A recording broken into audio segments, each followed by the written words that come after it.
Hi, I'm Abby, and I'm a counselor here at Saya. Interestingly, my original plan was to become a nurse, but somewhere along the way, I realized I was drawn to a different kind of helping. I became curious about people's stories, emotions, and intangible intricacies found within.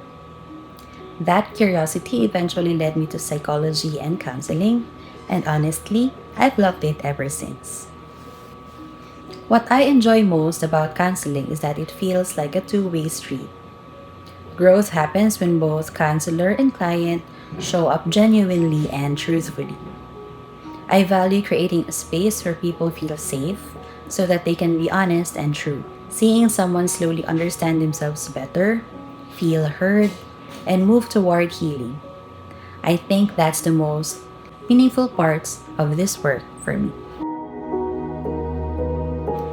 Feeling nervous is very normal. A lot of people come into counseling awkward or even unsure if they're doing it right. The good news is, there's really no perfect way to show up in counseling. You don't need to have the right words or a dramatic reason or everything figured out. You can come simply as you are. We will figure things out together, one conversation at a time.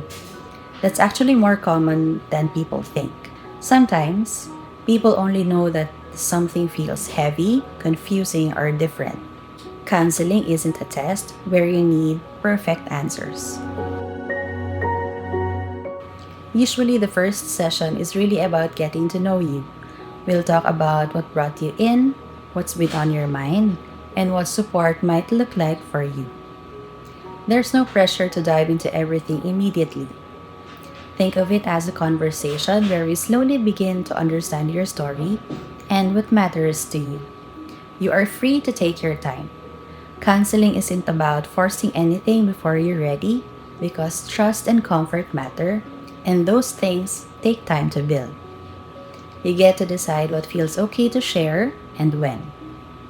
My role is to walk alongside you and create a space where you feel safe enough to open up when you're ready.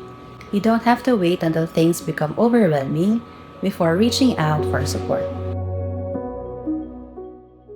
Sometimes, counseling can also be about understanding yourself better, making sense of things, or simply having space to breathe and reflect. You don't have to be 100% ready. Sometimes, showing up curious is already enough. Healing and growth sometimes happen quietly, little by little. And if things feel heavy right now, know that asking for support is actually a really brave place to begin.